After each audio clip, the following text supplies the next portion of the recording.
우리가 지난주까지 초대교회 시대의 보편 신조들, 지금까지도 유효한 신앙 고백들에 대해서 살펴보았습니다. 보편 신조 뭐였죠? 사도신경, 니케아 신조, 칼케돈 신조였어요. 자, 그리고 이제 시계를 많이 돌려서요, 교회 역사를 보면 1054년에 교회가 안타깝게도 서방교회와 동방교회로 나누어집니다. 그리고 1517년에는 종교개혁이 일어나서 서방교회가 우리 개신교하고 로마 카톨릭, 천주교로 다시금 나눠지게 됩니다. 그러면 우리가 이런 질문을 한번 해볼 수 있겠죠? 우리 개신교하고 로마 카톨릭은 왜 나누어지게 된 것인가 궁금하잖아요. 무슨 차이가 있는가 궁금해요. 그래서 우리 개신교가 성경대로 믿는 바는 무엇인가 하는 그 내용이 이 종교개혁 시기에 각 나라에 살고 있는 개신교인들에 의해서 고백이 되게 됩니다.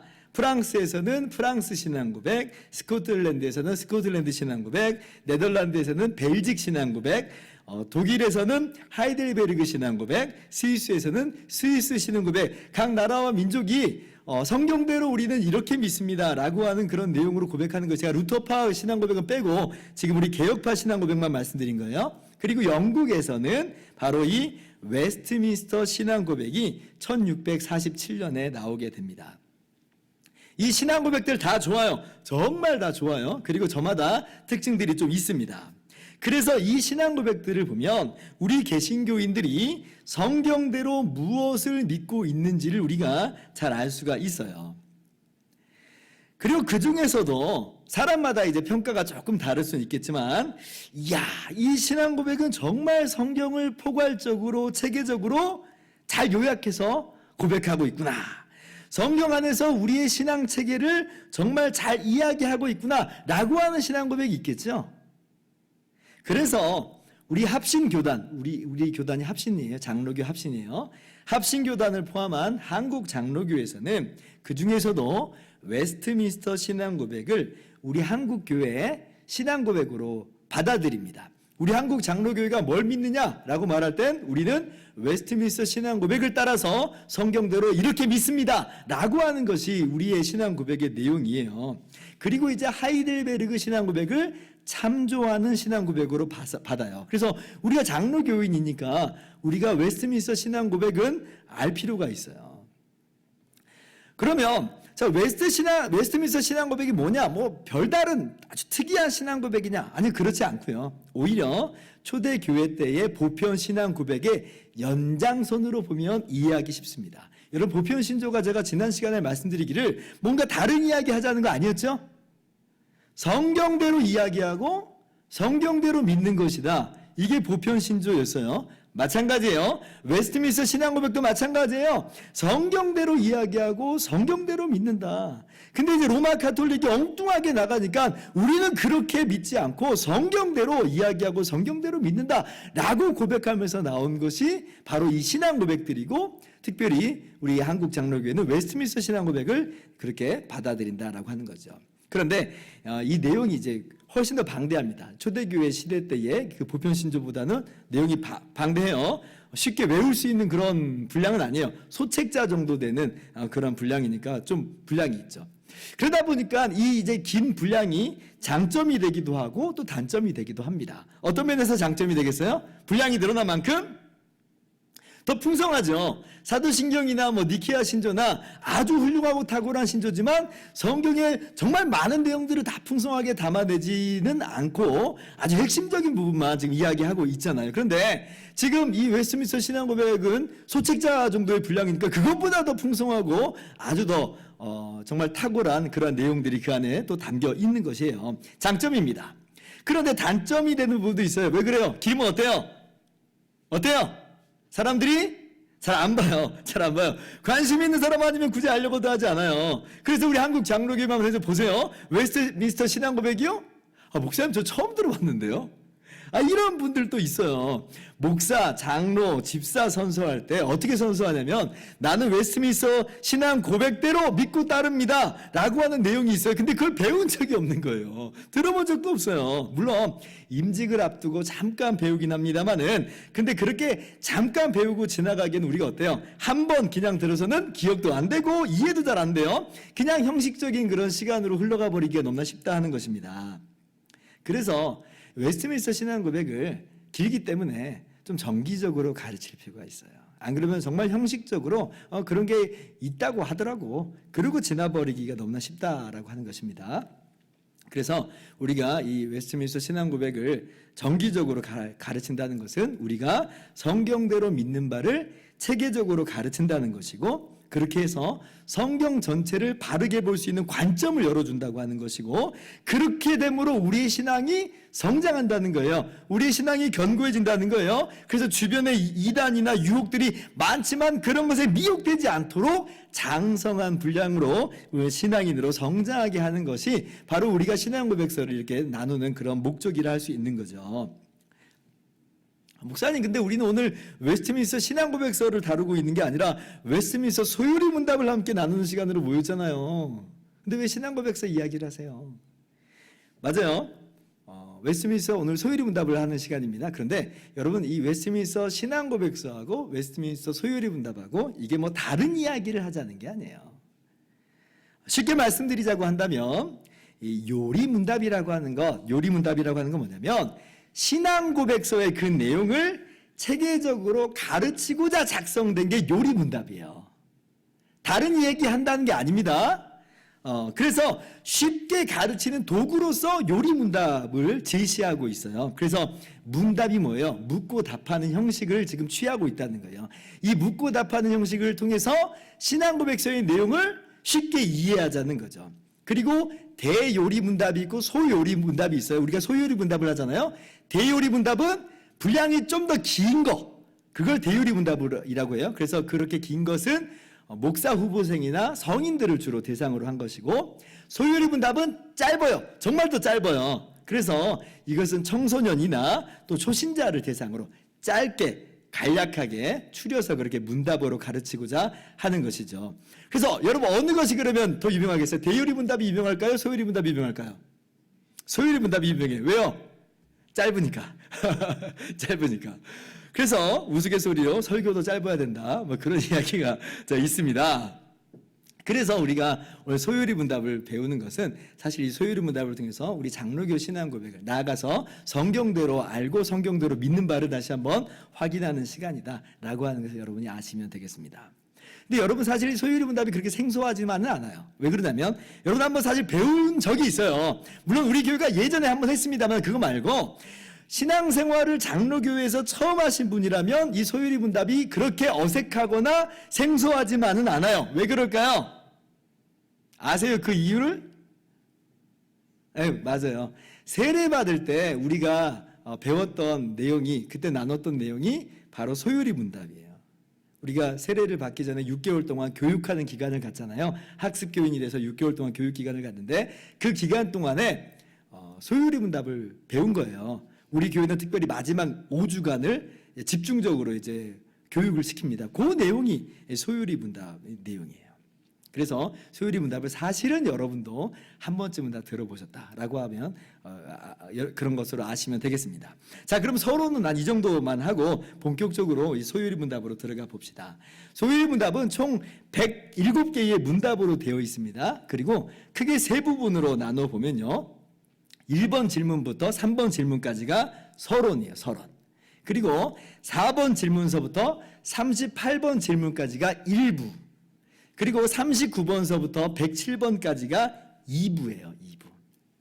그래서 이 소요리 문답 1번부터 3번 문답은요, 전체 소요리 문답의 서론입니다. 서론. 이 전체 소요리 문답이 지향하는 핵심을 이야기하고 있어요. 핵심. 그리고 그 핵심을 우리가 이야기하는 데 있어서 전제가 뭐냐라고 하는 것을 이야기하고 있고, 그래서 그 핵심을 풀어가는 구성 방법에 대해서 이야기하고 있습니다. 이거 다음 시간에 한 번 더 이야기할게요. 그래서 오늘 우리가 1번 문답만 나눌 텐데, 자, 1번 문답은 한마디로 뭐냐면 소유의 문답, 이 전체 문답이 지향하는 핵심, 성경이 전체적으로 지향하고 있는 핵심, 신앙 고백이 전체적으로 지향하는 핵심을 한 문장으로 요약한 것입니다. 1번 문답이 뭐라고요? 핵심이에요, 핵심. 자, 그러면 이게 뭐냐라고 할 때에, 자, 소유리 문답 질문 1번을 한번 봅니다. 사람의 제일 되는 목적은 무엇입니까? 답을 여러분이 한번 읽어봅시다. 시작. 사람의 제일 되는 목적은 하나님을 영화롭게 하고 영원토록 즐거워하는 것입니다. 요게 신앙 고백 전체의 핵심이에요. 요것이 성경의 전체의 핵심이고 우리의 인생의 전체 핵심을 이루고 있어요. 우리의 인생의 첫째 되는 목적이 뭐냐? 하나님을 영화롭게 하고 영원토록 하나님을 즐거워하는 것이다 라는 것이죠. 그렇다면 소유리 문답이 어떤 근거로 이러한 답을 하나님을 영화롭게 하는 것이다 이런 답을 이야기하는 걸까요? 이게 그냥 소유리 문답 자체로 나온 답이 아니에요. 성경적 근거를 가지고 지금 이야기를 하는 거예요. 우리 성경 이야기하는 것이니까. 자, 그러면 성경을 봅시다. 오늘 함께 읽은 말씀이에요. 고린도전서 10장 31절. 그런즉 너희가 먹든지 마시든지 무엇을 하든지 다 하나님의 영광을 위하여 하라. 다 하나님의 영광을 위하여 하라. 하나님의 영광이 기준이고 목적이 돼야 된다는 거예요. 우리의 삶의 목적, 우리의 삶의 기준, 그것이 뭐냐?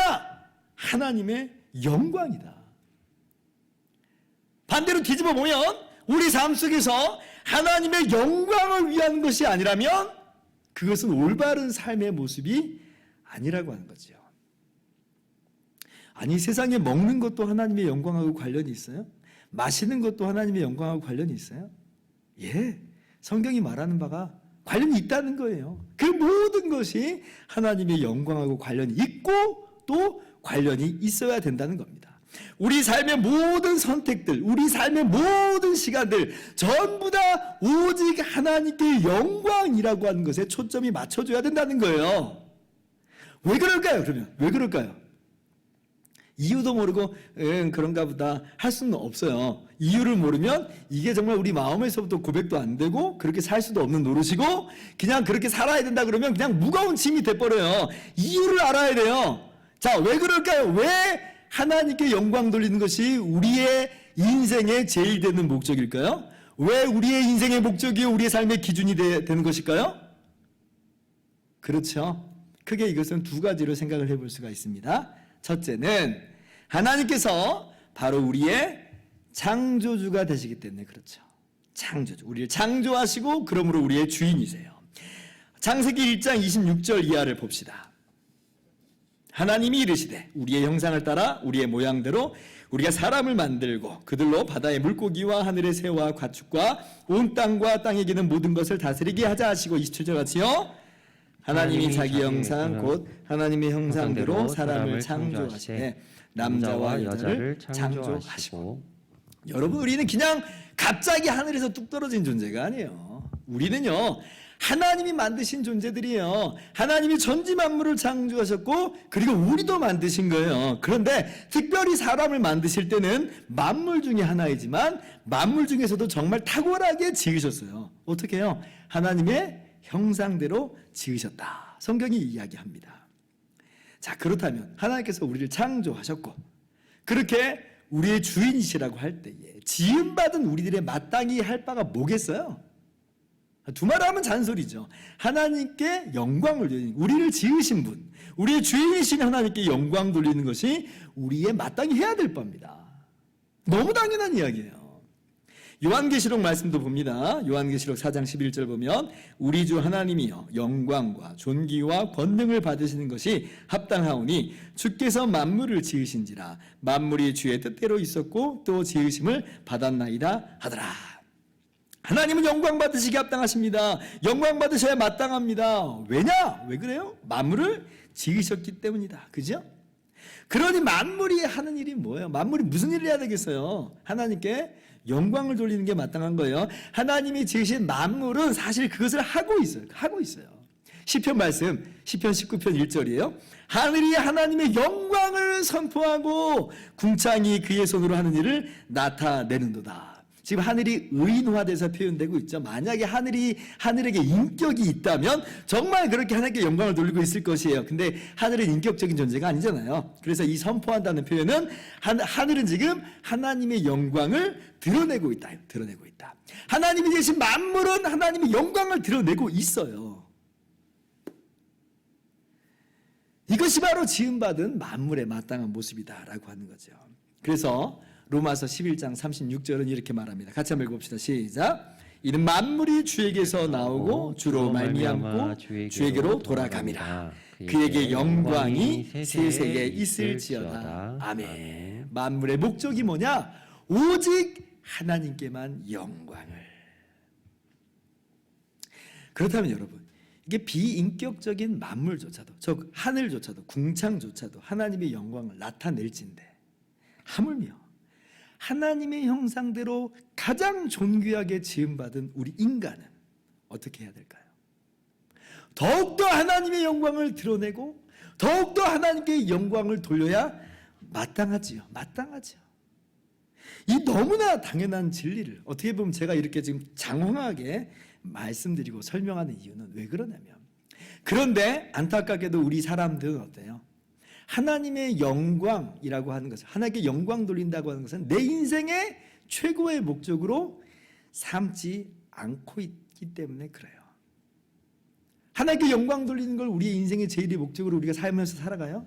그렇지 않고 살아가는 사람은 태반이에요. 사람들 어떻게 생각해요? 하나님하고 나하고 무슨 상관이 있는데? 나는 내 마음대로 살 거야. 내가 왜 하나님 말씀대로 들어야 되는 건데? 내 인생의 주인은 나야. 내 인생의 목적은 나의 유익과 나의 행복이지 하나님의 영광이 아니야. 이게 세상 사람들의 이야기예요. 여러분, 이게요 바로 아담과 하와가 범죄하여 타락한 모습입니다. 그런데 예수님을 믿고 있는 우리조차도 그런 마음을 우리가 품고 있다는 것은요, 이게 타락의 영향, 죄악의 찌꺼기가 여전히 흔적으로서 우리 안에 지금 남아있다라고 하는 것이에요. 두 번째, 우리가 하나님께 영광을 돌려야 마땅한 이유는 뭘까요?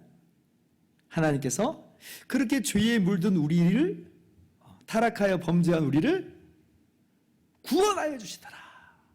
하나님께서 우리의 구원자가 되어주셨기 때문에 구원받은 우리는 더더군다나 하나님께 영광을 돌리는 것이 마땅하다는 것이죠. 고린도후서 5장 14절 15절입니다. 그리스도의 사랑이 우리를 강권하시는도다. 우리가 생각하건대 한 사람이 모든 사람을 대신하여 죽었은즉 모든 사람이 죽은 것이라. 15절 같이요. 그가 모든 사람을 대신하여 죽으심은 살아있는 자들로 하여금 다시는 그들 자신을 위하여 살지 않고 오직 그들을 대신하여 죽었다가 다시 살아나신 이를 위하여 살게 하려 함이라. 네. 우리를 위해서 살지 않고 이제는 주님을 위해서 살게 하시려고 그렇게 우리를 구원해 내셨다. 그러면 구원받은 우리는 마땅히 어떤 삶을 살아가야 되는 거예요? 우리를 구원하신 주님을 위해서 살아가는 것이 마땅하다라고 하는 것입니다. 여러분, 우리가 하나님의 말씀에 불순종하고 반역함으로 하나님을 떠났죠. 그리고 그렇게 해서 바로 뒤이어 따라온 죄악의 모습들 어때요? 여러분 기억하시죠? 가인과 아벨 이야기. 미움과 시기심에 눈이 멀어서 형인 가인이 동생인 아벨을 쳐서 죽이는 끔찍한 일이 벌어집니다. 하나님을 떠나고 자기가 하나님이 되고 자기가 자기의 행복을 추구하려고 살아가는 그 인생이 나온 결과가 뭐예요? 시기와 질투요? 살인이에요. 미움과 살인이에요. 여러분, 이게 이 살인이 이 죽음이라는 게 자연사가 제일 처음 찾아온 게 아니에요. 죽음이라는 건 살인을 통해서 제일 먼저 찾아왔어요. 이게 인간의 모습입니다. 자신의 행복을 목적 삼아 살아오는 인생들의 모습을 한번 보세요. 나보다도 행복하게 보이는 사람이 있으면 어때요? 어때요? 솔직히 얘기해 보세요. 가인이요, 나보다도 행복하게 보이는 거예요. 아벨이. 그러니까 어때요? 얼마나 시기하고 질투하고 살아가는지 몰라요. 그래서 나의 행복을 위해서라면 다른 사람을 처절하게 짓밟고서라도 자신의 행복을 추구하면서 삽니다. 이게 이 세상 사람들의 모습이에요. 나의 유익, 나의 행복, 이게 나의 인생의 제1의 목적이 돼버리는 순간 그것은 오히려 구렁텅이로 빠지는 거예요. 마치 바닷물을 들이키는 것 같은 결코 만족될 수 없는 허상이에요. 지금 만족된 것 같죠? 지금 행복한 것 같죠? 다른 사람 근데 더 행복하게 보이는 사람 보세요. 더 잘 살고 더 잘 나가는 사람 보세요. 뭐 예를 들면 동창회 갔는데 지금까지는 만족하고 행복하면서 살았는데 근데 더 잘 나가는 동창들이 그 앞에 지금 번쩍번쩍 있는 걸 봐요. 그럼 집에 돌아와서 자기가 불쌍한 거예요. 행복이 사라져 버렸어요. 이게 인생이 자신의 행복이라고 하는 걸 목적으로 삼아버릴 때 나타나는 결과다라고 하는 거예요. 아무튼 사람은 그렇게 죄에 빠지게 됐습니다. 모든 사람이 죄를 범하였고요. 의인은 없나니 하나도 없어요. 누구도 예외는 아니에요. 그 더 심각한 건 뭐냐면 이렇게 범죄한 인간이 그냥 그렇게 영원히 살아가는 게 아니라 의로우신 재판장이신 하나님께서 하나님의 공의의 심판대로 인간을 벌하신다는 거죠. 형벌이 있다는 거예요. 우리는 우리의 죄값으로 말미암아 영원한 지옥의 형벌을 받아야 돼요. 얼마나 끔찍한 일인지 몰라요. 자, 그런데 그렇게 끔찍한 인생의 허무와 고독 속에서 살아가고 미움과 증오와 시기심에 물들어 살아가는 우리들이 근데 마침내 영원한 지옥의 형벌을 받을 수밖에 없는데 그런데 놀라운 소식은 하나님께서 친히 이 모든 우리의 죄값을 다 지불하시고 하나님 자신의 공의를 만족시키시겠다고 개입하여 주시더라는 거예요. 어떻게? 하나님의 아들이신 예수님, 참 하나님이신 예수님께서 우리와 똑같은 사람이 되어 오셨고 그래서 우리를 위해서 우리의 모든 죄를 짊어지고 십자가에서 죽으셨어요. 고린도후서 5장 14절의 이야기가 바로 그 이야기잖아요. 그로 말미암아 우리가 행한 것은 아무것도 없는데 행할 수 있는 것도 아무것도 없었는데 우리는 우리의 죄를 짊어지고 허무와 미움과 증오 속에 살다가 마침내 영원한 지옥의 형벌을 받을 수밖에 없었는데 거저 예수님으로 말미암아 죄 용서를 받았다. 의롭다 하심을 얻고 하나님의 자녀가 되고 형벌을 면하고 영원한 하나님의 나라를 기업으로 상속받게 됐다. 얼마나 이게 은혜고 감사해요. 하나님이 건져내셨어요. 그러니 정말 은혜고 감사해요. 그래서 어떻게 살아가야 마땅하다는 거예요. 15절이 그 얘기죠. 다시는 그들 자신을 위하여 살지 않고 오직 그들을 대신하여 죽었다가 다시 살아나신 이를 위하여 살게 하려 함이라. 그들 자신을 위해서 살아왔던 시간들 뭘 말해요? 죄로 인해서 타락해버린 우리의 모습이었죠. 그런데 이제는 거저 구원받아 처음 창조 때의 모습으로 회복되게 된 거예요. 주님을 위해 살게 하려 함이라 하나님께 영광을 돌리며 살게 하신다. 이게 새삼스럽게 그렇게 살아야 된다는 게 아니었고 사실 창조 때부터 창조받은 모든 만물 우리 인간을 포함해서 모든 만물이 그렇게 해야 되는 건데 우리가 못했잖아요. 근데 예수님의 구원 사역으로 이게 다 지금 회복된 거예요. 에베소서 1장 12절입니다. 같이 한번 읽어봅시다. 시작. 이는 우리가 그리스도 안에서 전부터 바라던 그의 영광의 찬송이 되게 하려 하심이라. 아멘. 그래서 우리는요 하나님을 찬양하고 하나님께 영광 돌린 삶이 마땅하다라고 하는 것입니다. 하나님이 우리의 창조주가 되세요. 그리고 우리의 구원자가 되세요. 그래서 우리는 하나님께 영광을 돌리는 것이 마땅하고 마땅한 줄을 여러분이 아시기 바랍니다. 그런즉 너희가 먹든지 마시든지 무엇을 하든지 다 하나님의 영광을 위하여 하라. 이건 마음 가운데 분명히 새겼으면 좋겠어요. 자, 그러면 우리들에게 좀 궁금한 것이 하나 있을 것 같아요. 그러면 하나님께 영광 돌리는 건 뭐냐? 하나님을 위해서 꼭 우리가 무엇을 어떤 걸 해야 하는 것만을 말하는 것이냐? 네, 물론 하나님을 위해서 우리가 무엇을 행하는 것도 하나님께 영광을 돌리는 하나의 모습입니다. 그런데 그것만 있는 것은 아니에요.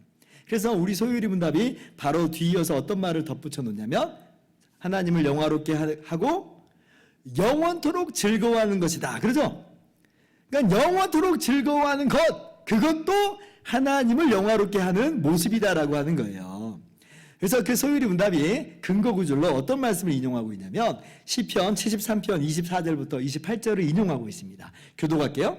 주의 교훈으로 나를 인도하시고 후에는 영광으로 나를 영접하시리니 하늘에서는 주 외에 누가 내게 있으리요 땅에서는 주 밖에 내가 사모하리 없나이다. 내 육체와 마음은 쇠약하나 하나님은 내 마음의 반석이시요 영원한 분기이시라. 무릇 주를 멀리하는 자는 망하리니 음녀같이 주를 떠난 자를 주께서 다 멸하셨나이다. 같이요. 하나님께 가까이 하니 내게 복이라. 내가 주 여호와를 나의 피난처로 삼아 주의 모든 행적을 전파하리이다. 여러분, 이 시편 이후에 인용되는 좀 의아하죠. 이런 의미예요. 시편 73편은 어떤 내용이냐면 하나님을 경외하는 한 사람이 실족 직전까지 간 내용이에요. 왜냐면요, 인생을 보니까 악인들이, 불경건한 자들이 너무 잘 나가는 거예요. 죽을 때까지 고통을 몰라요. 자식들도 너무 잘 나가요. 너무 행복하게 사는 거예요. 그런데 반대로 하나님을 믿고 경외하는 사람들은 고난 가운데, 고통 가운데 살아가는 것들이 너무나 많아요. 그러니까 마음이 너무 힘들어진 거예요. 그래서 실족 직전으로 갑니다. 근데 그러다가 하나님께서 참된 깨달음을 주세요. 어떤 깨달음이요? 이 땅에서의 삶이 전부가 아니다.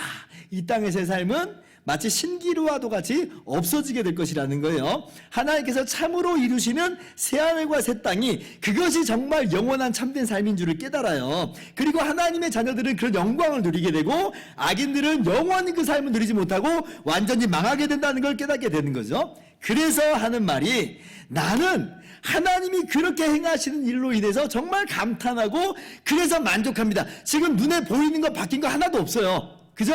근데도 만족합니다 라고 하는 것이 시편 73편의 말씀이에요.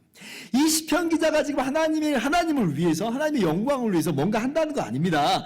그저 하나님이 행하시는 일을 감탄해하면서, 감사하면서 하나님으로만 만족합니다. 나는 하나님을 즐깁니다 라고 하는 거예요. 하늘에서는 주 외에 누가 내게 있으리요 땅에서는 주밖에 나의 사모할 자 없나이다. 하나님을 즐기는 거죠. 그래서 존 파이프 목사님은 이 소율이 문답 1번을 해설하기를, 하나님을 영원토록 즐거워하는 것으로 우리는 하나님을 영화롭게 한다. 그렇게 얘기했어요. 즉 우리가 이제 한번 예를 한번 들어보면, 하나님이 지으신 만물을 보면서 하나님 안에서 만끽하는 것, 하나님께서 우리에게 주신 모든 것들을 누리면서 하나님께 감사하는 것, 이 모든 것이 다 하나님을 영화롭게 하는 겁니다. 뭐 예를 들면 밥을 먹을 때 이 밥 먹고 건강하여서 하나님의 일을 열심히 하는 것만 하나님께 영광 돌리는 게 아니고, 이 밥을 주신 분이 하나님인 줄 알고, 밥 주셔서 감사합니다, 너무 맛있습니다 하나님, 멋지십니다 라고 하는 것도 하나님께 영광이에요. 또 다른 예를 들자면, 멋진 예술작품을 보면서 우리가 감탄해하면, 와 대단한 작품이네요. 그러면 그거 작가가 얼마나 영광을 받아요. 그죠? 마찬가지예요. 우리에게 주신 모든 것들, 주님이 주신 모든 만물을 바라면서 감사하고 감탄해하고 즐기는 것, 그것이 하나님을 영화롭게 하는 것이다. 무엇보다도 우리가 받은 구원을 향해서 우리가 그러는 거예요. 우리가 구원을 받아서 하나님께 뭔가 영광 돌리는 행동을 하는 것으로도 영광을 돌리는 거지만, 거저 이 구원을, 이 큰 구원을 주신 것을 감탄해하면서, 놀래면서, 감사하면서 하나님 정말 감사합니다 라고 하는 것으로, 우리가 행한 것 아무것도 없지만 하나님은 그것으로 영광을 받으시는 것이다. 고린도후서 1장 20절입니다. 하나님의 약속은 얼마든지 그리스도 안에서 예가 되니 그런즉 그로 말미암아 우리가 아멘 하여 하나님께 영광을 돌리게 되느니라. 자, 아멘 하여 하나님께 영광을 돌린다 그러죠. 지금 뭐 하는 거 아니에요. 아멘만 하면 되는 거예요. 진실로 그렇습니다. 아멘. 믿습니다. 감사합니다. 찬양합니다. 와우, 하나님 너무 대단해요. 너무 좋아요. 이것이 하나님께 영광 돌리는 한 모습이다. 이것을 하나님을 즐거워한다. 즐거워한다. 하나님으로 만족한다. 이거지요. 자, 이제 말씀을 정리하겠습니다. 하나님의 영광을 위해서 살아가는 것이 우리의 인생의 제일 되는 목적이에요. 그런즉 너희가 먹든지 마시든지 무엇을 하든지 다 하나님의 영광을 위하여 하라. 목사님, 근데 하나님 너무 이기적인 것 아니에요? 우리가 하나님의 영광을 위해서 살아야 되는 것 너무 우리가 손해 아닌가요? 아니에요. 그렇지 않아요. 그건 우리가 타락했기 때문에 그런 생각하는 거예요. 타락했기 때문에. 하나님은 우리의 창조주시고 우리의 구원자시니까 우리에게 영광을 요구하실 권리가 있어요. 자, 그리고 하나님이 얼마나 선하시고 좋으시냐면, 그렇게 우리가 하나님께 영광을 돌릴 때, 하나님을 영화롭게 할 때, 그게 사실상 우리에게도 참된 행복과 안식이 된다는 거예요. 아까 시편 기자가 마지막에 뭐라고 그랬어요? 하나님께 가까이함이 내게 복이라 그랬죠. 복이라. 그게 나한테도 좋은 거라는 거예요. 신명기 10장 13절도 보세요. 내가 오늘 하나님 말씀하신 거예요. 내가 오늘 내 행복을 위하여 내게 명하는 여호와의 명령과 규례를 지킬 것이 아니냐. 하나님의 명령과 규례를 지키는 것이 우리에게 행복이 된다는 거예요. 우리에게. 우리가 하나님이 그러지 않을지라도 하나님의 말씀, 명령에 순종함으로 하나님께 영광 돌리는 것이 마땅한 일이에요. 그런데 그렇게 하는 것으로 그게 우리에게 행복이 되어버린다. 여러분 이거 순서 바꾸면 안 됩니다. 내가 행복해지기 위해서 하나님 말씀을 순종한다는 거 아니에요. 하나님 말씀을 준행함이 마땅한 거예요. 그런데 그것으로 하나님은 우리가 또한 행복하게 하신다는 거예요. 마치 이런 거죠. 물고기 보고 너 물바깥으로 나가면 안 돼. 물속에서 지내야 돼. 너는 내가 물속에서 가장 자유롭게 지내고 행복하게 지내도록 적합하도록 너를 만들어서 하는 그런 내용과도 같아요. 근데 이걸 사단이가 바꿔버린 거예요. 사단의 유혹이 뭐냐면 뒤틀어서 하나님 그렇게 좋으신 분 아니야 라고 말하고 있는 거예요. 하나님 나쁜 분이야. 너 억누르는 분이야. 너 선악과 먹으면 좋을 줄 알고 안 주는 분이야. 이렇게 지금 유혹한 게 사단 아니에요. 그래서 아담과 하와가 선악과 따먹어버린 거잖아요. 자신의 행복을 위해서 자기가 자신의 행복을 추구한다고 내가 나의 행복을 위해서 살겠노라고 그렇게 선악과 따먹어버렸어요. 근데 그렇게 해서 행복을 찾아온 게 아니라니까요. 살인과 미움과 증오가 찾아왔다니까요. 사단이 그렇게 유혹하고 있는 거예요. 하나님의 영광을 위해서 살아가는 것? 야 그러면 너 손해잖아. 그게 사단의 유혹이에요. 우리 인간은 하나님의 형상대로 지음받았기 때문에 오직 무한하신 하나님으로만 만족과 참된 안식과 행복을 누리게끔 지어졌습니다. 근데 이걸 다른 것으로 채워보려고 하면 채워지질 않아요. 그래서 한평생 더 이루고 살아요. 나의 행복을 구하나 나의 행복은 없는 삶을 살아간다. 다시금 오늘 우리가 우리의 삶의 목적을 다시금 세웠으면 좋겠습니다. 나의 인생의 목적이 뭐냐? 우리의 삶의 목적이 뭐냐? 기준이 뭐냐? 하나님을 영화롭게 하는 것과 영원토록 하나님을 즐거워하는 것이다. 그런즉 너희가 먹든지 마시든지 무엇을 하든지 다 하나님의 영광을 위하여 하라. 이 말씀을 오늘 여러분 마음 가운데 깊이 새기면서 참된 고백으로 나오고 참된 삶으로 나타날 수 있기를 주님의 이름으로 축원합니다.